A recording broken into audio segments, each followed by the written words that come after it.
E aí, meus alunos, tudo bem com vocês? Prazer receber vocês aqui no meu canal mais uma vez. Hoje nós vamos falar de um assunto muito legal, muito importante, que está no nosso dia a dia. Ou seja, pessoal, vamos falar de fração.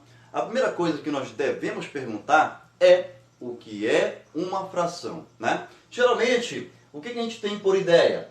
O que é fração? Dividir, rasgar, quebrar. Então, esses três conceitos são muito importantes vocês terem em mente quando nós falarmos de fração. Então, automaticamente, falou de fração, falou de divisão. Fechou? Beleza. Diante disso, quando nós falamos de fração no cotidiano, nós temos que lembrar da seguinte frase: fração cotidiano é a parte de um todo. Ou seja, pessoal, a gente vai ter um todo, o qual a gente vai tirar uma parte, nós vamos tomar essa parte para nós.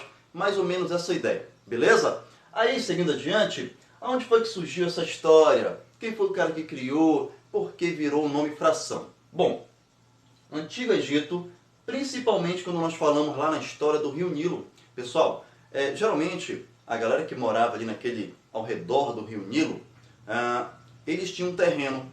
Só que quando eles tinham dívidas que eles tinham que pagar para o Estado, tributos, enfim, e não tinham dinheiro, eles repartiam as suas dívidas através dos seus terrenos. Ou seja, se eles devessem algo bem pequeno, o seu terreno era dividido em parte pequena.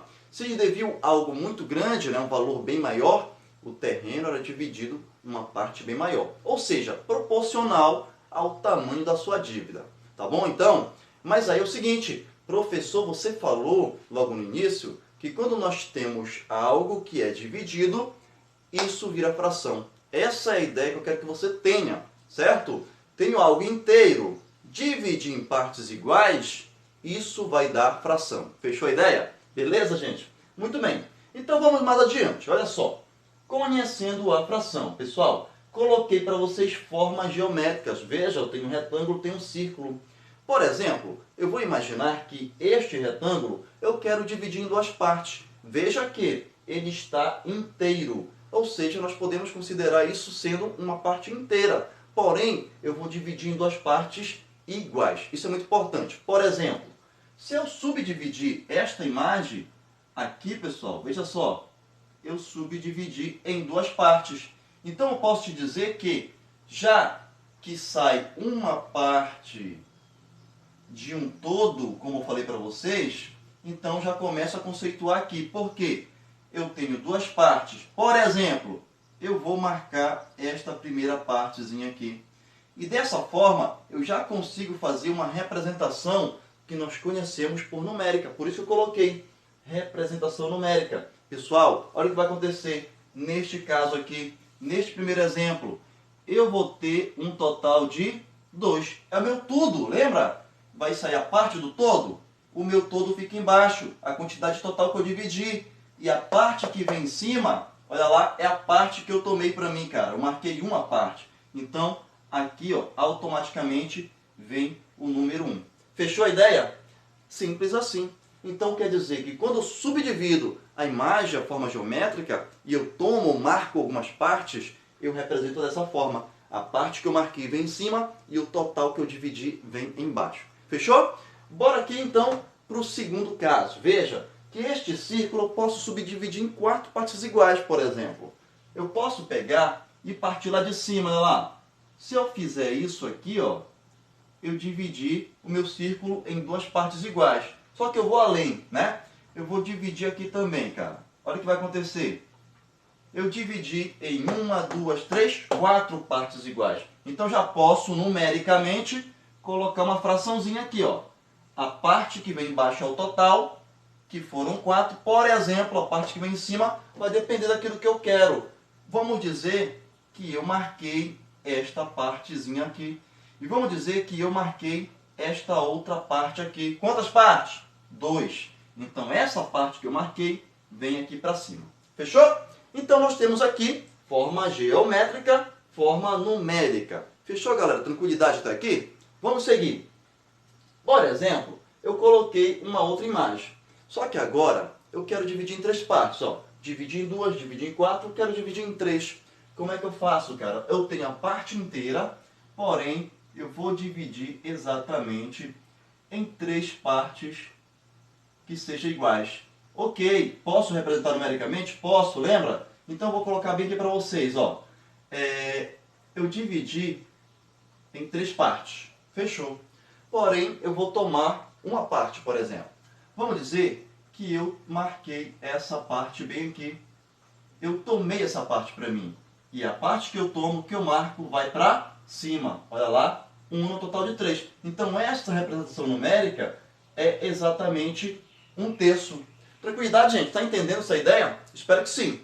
Veja que eu coloquei mais exemplo. Agora está no nosso dia a dia. Olha lá, no relógio, cara. Como é que funciona isso? Meio-dia, 3 horas, 6 horas e 9 horas.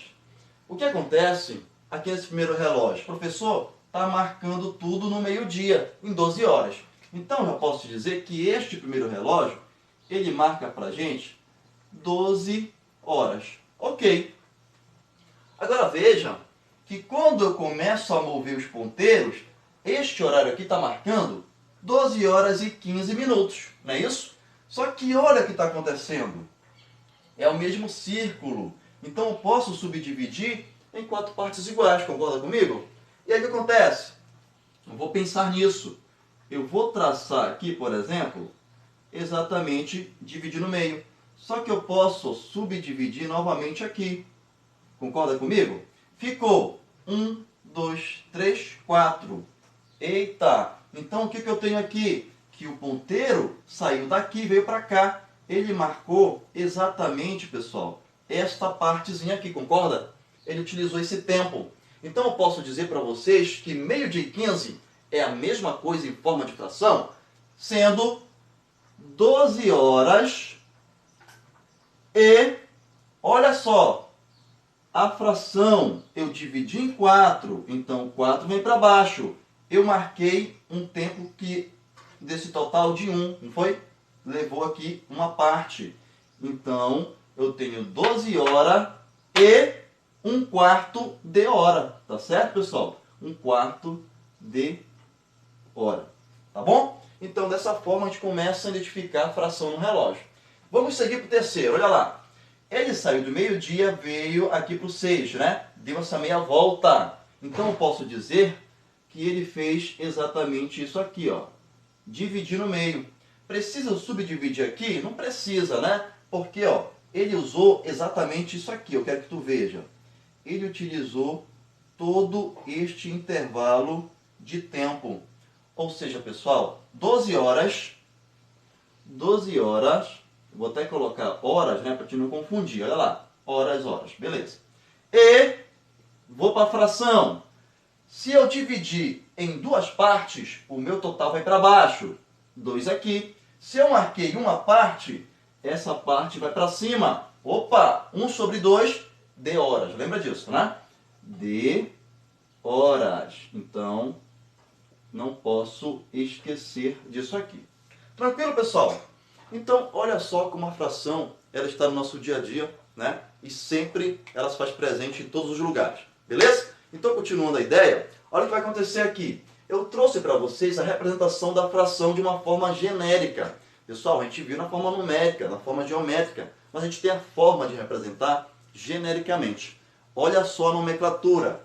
Eu tenho um número A dividido por um número B, tá bom? E aí acontece, o cara de cima, numerador, o cara de baixo, denominador. Professor, numerador é o cara que representa parte, denominador é o cara que representa todo. Fechou? Muito bem. Diante disso, trago mais. Olha lá, com o B diferente de 0. Isso é muito importante, tá? Eu vou já te falar. Por exemplo, vou colocar uns exemplos aqui.